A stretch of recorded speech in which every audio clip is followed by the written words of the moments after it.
For months she parked in his driveway like it was her right, until he called the tow truck twice. What happened next? A downfall so public, the entire neighborhood watched.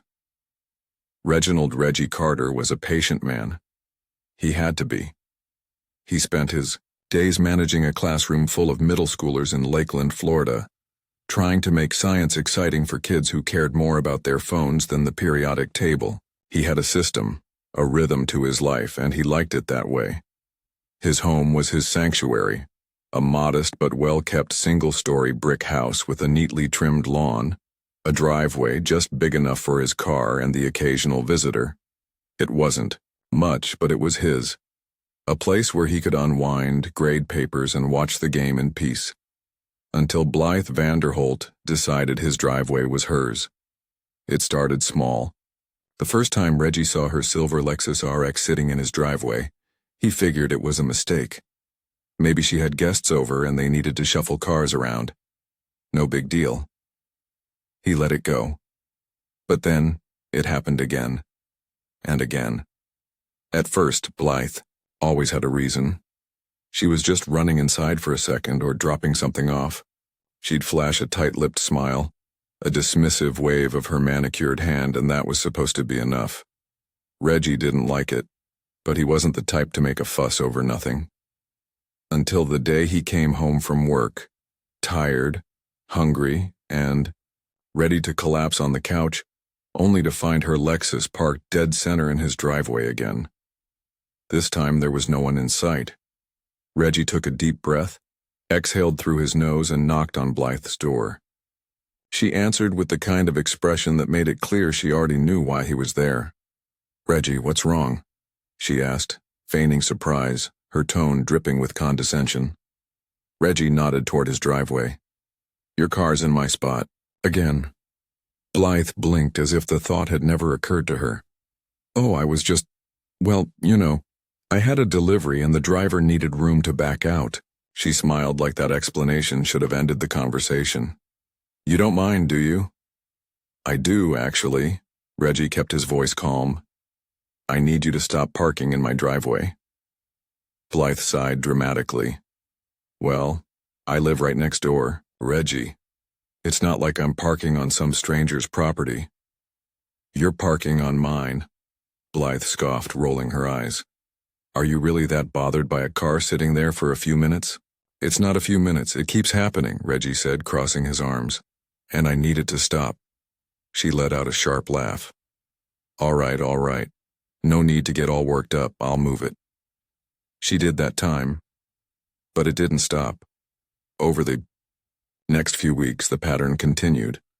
Reggie would come home and find her car exactly where it shouldn't be. If he left a note, it disappeared. If he knocked on her door, she suddenly wasn't home. One evening, after a long day at school, Reggie pulled up to see not just her car in his driveway, but another one, some shiny black BMW that definitely didn't belong to him. Enough was enough. Reggie parked on the street, grabbed his phone, and snapped a picture. Then he knocked on Blythe's door, harder this time. She opened it with zero urgency, her face a mask of mild annoyance. "Reggie?" she said, dragging out his name like he was inconveniencing her. "Whose car is that?" he asked, pointing toward his driveway. "Oh, that's my friend's," she said breezily. "We were having a little get-together and, well, you weren't home. Thought it wouldn't matter." "It does matter, Blythe. This isn't a parking lot. This is my home." She folded her arms, tilting her head like he was the unreasonable one. "Well, you should have said something earlier. I would have moved it." Reggie clenched his jaw, inhaling slowly. "I am saying something right now. Move the car." Blythe rolled her eyes but finally stepped inside to call her friend. Reggie waited. 10 minutes. 15. At 20 minutes, he was done waiting. He walked back to his own house, sat on his couch, and started looking up the number for the local towing company. But this was just the beginning.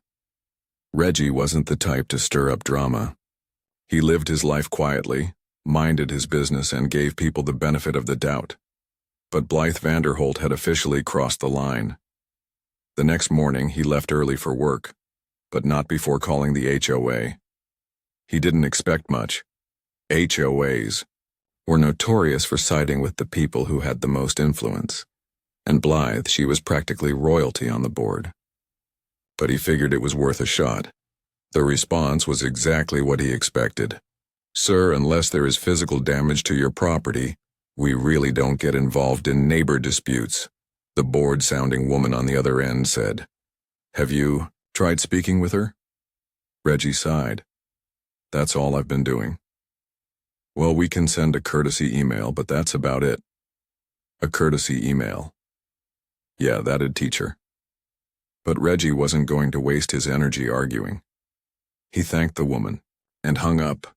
If the HOA wasn't going to do anything, he'd handle it himself. He left one last note on Blythe's windshield that morning. Big, bold letters. "Do not park here again." But when he came home that evening, the note was gone. Her Lexus RX was not. Only in his driveway again, but parked at an angle like she didn't even care. Reggie pulled his car onto the street, staring at the scene in disbelief. She wasn't even trying to be subtle anymore. Fuming, he walked up to her door and knocked hard. It took a full minute before she finally answered, wineglass in hand, looking like she'd just been in the middle of a relaxing evening. "Reggie," she said, drawing out his name like he was an interruption to her night. "I need you to move your car." She took a slow sip of wine before responding. "Oh yeah, about that. I meant to text you, but I figured you wouldn't mind since you always park on the street anyway." Reggie's fingers flexed at his sides. He forced himself to stay calm. "I do mind. This is my property, Blythe." She let out a sharp laugh, shaking her head like he was being unreasonable. "Reggie, seriously, you're getting bent out of shape over a driveway." He took a step closer. "No, I'm getting bent out of shape because I've told you over and over to stop doing this and you keep ignoring me." Blythe rolled her eyes, swirling the wine in her glass. "All right, fine, I'll move it." Reggie exhaled, willing himself to let it go. He turned to head back to his house, and then Blythe muttered something under her breath. Not loud enough for him to catch every word, but just enough for him to catch the tone. He turned back. "What did you just say?" She gave him an innocent look. "Nothing." "No, you said something." Blythe smirked. "I just don't get why some people are so uptight about the smallest things." There it was. That smug, passive-aggressive entitlement that made his blood boil. Reggie didn't say anything else. He just walked back to his house, pulled out his phone, and saved the number for the towing company.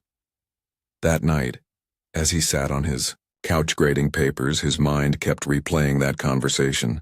The dismissiveness, the arrogance, the sheer audacity. She wasn't going to stop, and Reggie was done playing nice. But Blythe had no idea what was coming next. The next time Blythe parked in his driveway, Reggie didn't knock. He didn't leave a note. He didn't call. He called the tow truck instead. It was a Friday evening, and he had just pulled up after a long week at school. He was exhausted, but the sight of her Lexus RX sitting in his driveway like it belonged there, that gave him a second wind. This time, he didn't hesitate. He parked his own car down the street, dialed the towing company, and gave them one simple instruction. "I need this car gone." The tow truck arrived in less than 20 minutes. It was almost poetic how quickly it happened. The driver hopped out, assessed the situation, and simply nodded. "She's parked in your driveway?" "Yep," Reggie confirmed. "Got proof of ownership?" Reggie pulled out his property deed. He'd come prepared. "All right," the driver said. "Let's hook her up." Within minutes, Blythe's luxury SUV was lifted off the ground, wheels locked in place. Reggie crossed his arms, watching with satisfaction as the truck pulled out of the driveway, her car disappearing down the street. He had no idea what kind of reaction to expect. Would she show up at his door screaming? Call the cops? Pretend like she had no idea what happened? Turns out he didn't have to wait long to find out. About an hour later, just as he was settling in for the night, Bam, bam, bam. His front door shook from the force of Blythe's fists pounding against it. Reggie didn't rush. He took his time standing, up, stretching his arms, making her wait. Then he opened the door. Blythe stood there in flip-flops and silk pajama pants, looking absolutely livid. Her phone was clutched in her hand, her perfectly styled blonde bob slightly out of place. "Where's my car?" she snapped. Reggie tilted his head. "Oh, you mean the one that was illegally parked in my driveway?" Her nostrils flared. "Don't play games with me, Reggie. Where's my car?" He shrugged casually. "Towed." She stared at him, mouth falling open in pure disbelief. "You did what?" "You heard me," Reggie said. "You wouldn't stop parking in my driveway, so I had it removed. Simple as that." Blythe let out a sharp, hysterical laugh. "Oh, you are going to pay for this. Do you know who I am? I'm on the HOA board. I have connections. Reggie." He gave her a slow blink. "Good for you. Your car's at Sunshine Towing off Orange Blossom Trail. Have a good night." And with that, he shut the door. But Blythe wasn't done. She stood outside his house for a full 10 minutes, ranting and raving, switching between outrage and thinly veiled threats. She even tried calling the cops. But when the officers arrived, they barely gave her the time of day. "You had her car towed from your own property?" the officer asked Reggie. "Yep," he confirmed, handing over his deed. The officer glanced at the document, then turned back to Blythe. "Ma'am, he's within his rights. If you want your car back, you'll need to pay the impound fee." The way Blythe's face turned red, Reggie would have paid good money to frame that moment. But something told him this wasn't over. And he was right. Reggie thought that after getting her car towed, Blythe would finally get the message. She didn't. If anything, she doubled down. It started small, little passive-aggressive digs that were more annoying than anything else. First, she left a note on his door, written in bright red marker as if she thought she was making some kind of legal statement. "This is a community. We should all be more considerate of our neighbors." Reggie tossed it straight in the trash. Then came the HOA complaints. A letter arrived in his mailbox a few days later claiming his front porch plants were in violation of community aesthetics. Reggie laughed out loud. The same potted ferns that had been there for the past 2 years were suddenly a problem. Then another letter, his garbage bins were left out too long, and another, his mailbox paint was fading. By the fourth letter, Reggie wasn't even mad. He was impressed. She was putting in real effort. But the worst part? She started calling security on him. One evening, Reggie was watering his lawn when a white security SUV pulled up, lights flashing. A tall, middle-aged officer stepped out, adjusting his belt like he had something important to do. "You live here, sir?" he asked. Reggie frowned. "Yeah, why?" The officer cleared his throat. "We received a call about some, suspicious activity." Suspicious. That word again. He turned his head, and sure enough, there she was. Blythe Vanderholt, standing on her porch, arms crossed, pretending to be oblivious. Reggie gave the officer a dry look.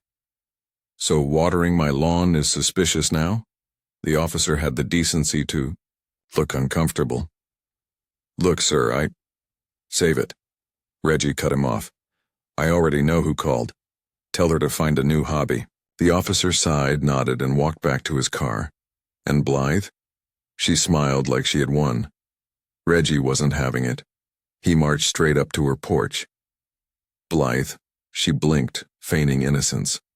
"Oh, everything okay, Reggie? I saw security. Here. Hope nothing serious happened." He folded his arms. "You know damn well why they were here." Blythe gasped. "Reggie, no need to be rude. I was just concerned. We have a duty to watch out for our neighborhood, don't we?" He stared at her. She wanted a reaction. She wanted him to lose his temper, to give her something she could use against him. So he did the one thing she didn't expect. He smirked. Calm, controlled, amused. "I'm done playing games, Blythe." His voice was low, Steady. I gave you more chances than you deserved, but you keep pushing. So let's see what happens when I push back. For the first time, she looked unsure. And she should have been, because the next time she parked in his driveway, Reggie wasn't just going to tow her car, he was going to make sure it hurt. And Blythe had no idea what was coming. Reggie didn't have to wait long. Just 1 week later, on a Saturday afternoon, he pulled into his street whistling to himself after a good morning at the gym, only to see Blythe's Lexus RX parked dead center in his driveway again. Not only that, it was blocking his garage. It was bold, disrespectful, and this time his entire family was on the way over for a cookout. Reggie sat in his car for a moment, just staring. Then he put it in park, stepped out, and made one call. "Hey, this is Reggie Carter," he said, voice calm. "I need a car towed, same location as last time." The dispatcher chuckled. "Let me guess, same car too? You got it. We'll be there in 15. Reggie smiled. This time Blythe was going to learn. He grabbed his folding chairs from the trunk and sat right on his porch, arms crossed, waiting. Minutes later, the tow truck rolled up. Fast, efficient. These guys weren't playing around.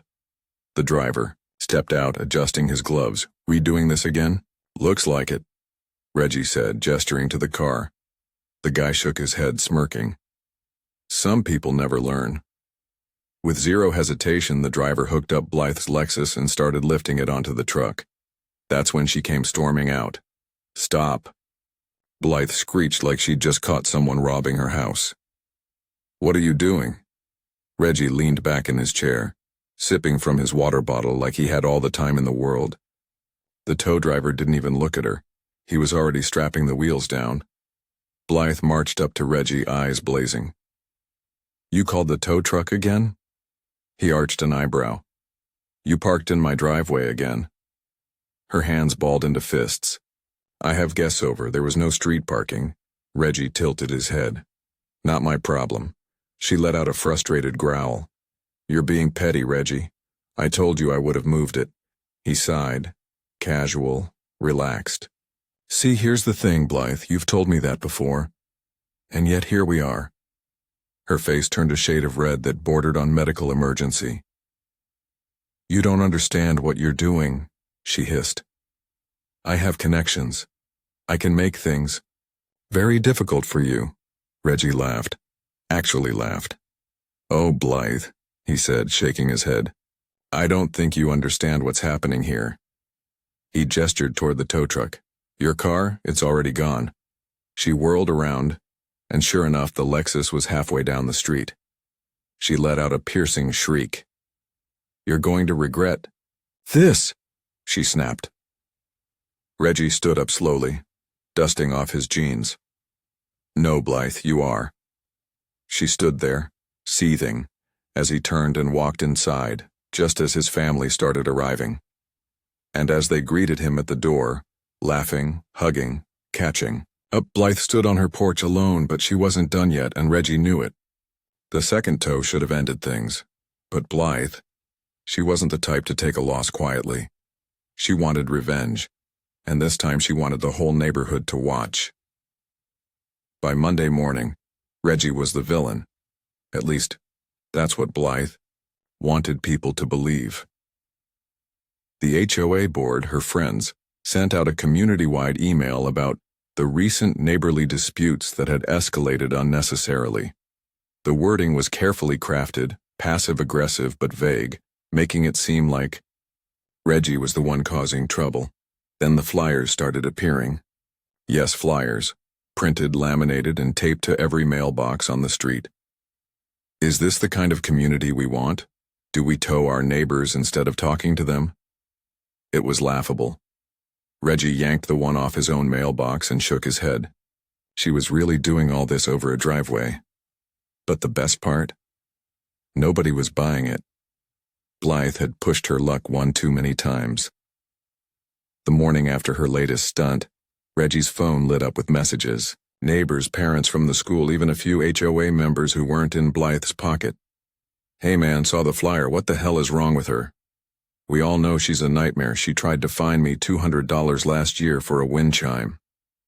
If she parks in your driveway again, I'll split the tow fee with you. Reggie chuckled at that last one. The best part? He didn't even have to defend himself.